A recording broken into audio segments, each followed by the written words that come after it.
À certains endroits, de la grêle est même tombée.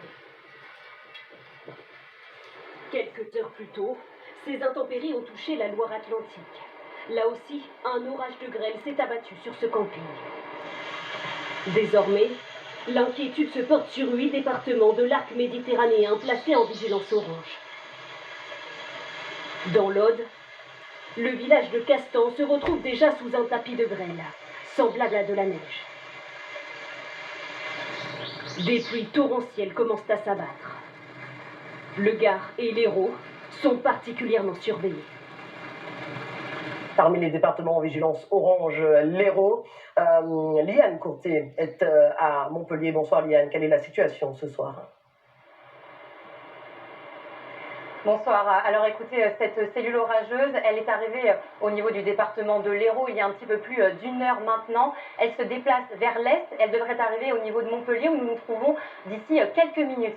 La crainte dans le département de l'Hérault mais aussi dans le Gard, ce sont les orages stationnaires. On s'attend à des pluies très intenses jusqu'à 150 mm de pluie en 2 heures, c'est très important. Les sols dans ces départements ont été très asséchés par la sécheresse, ce qui pourrait favoriser le ruissellement de l'eau, avec le risque bien sûr de crues éclairs, d'inondations.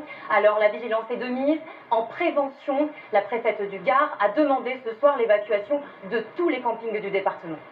Intense et brutal, en effet. Merci beaucoup, Liane Courtet. Merci à Christelle Chabot qui vous accompagne.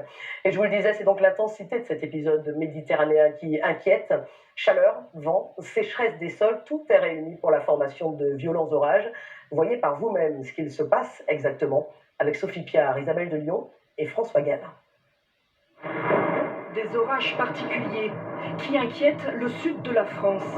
Ils naissent lors d'épisodes méditerranéens.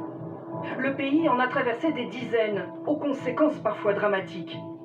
D'habitude, on les observe plutôt vers l'automne. Cet épisode précoce s'explique par un conflit de masse d'air, attendu au-dessus de plusieurs régions. De l'air froid arrive de l'Atlantique. Il va croiser l'air chaud qui surplombe la mer. Cet air chaud est repoussé en altitude vers de l'air encore plus frais. La Méditerranée amplifie ensuite le phénomène. La mer Méditerranée est particulièrement importante, d'autant plus qu'elle est chaude cette année, parce qu'elle est le moteur justement de ces orages, puisque la masse d'air froid en passant au-dessus de la Méditerranée va avoir tendance à évaporer, si vous voulez, une partie de l'eau, et cette évaporation va servir de base pour former les nuages d'orage par la suite. Ces orages et les fortes pluies vont déclencher des ruissellements et parfois des crues. À la clé, inondations et glissements de terrain, souvent catastrophiques dans les vallées et en plaine. Ces événements, ce maire d'une commune de l'Aude les redoute. Là aussi, il y en a de belles. Ancien technicien agricole, il repère dans ce champ des signes préoccupants.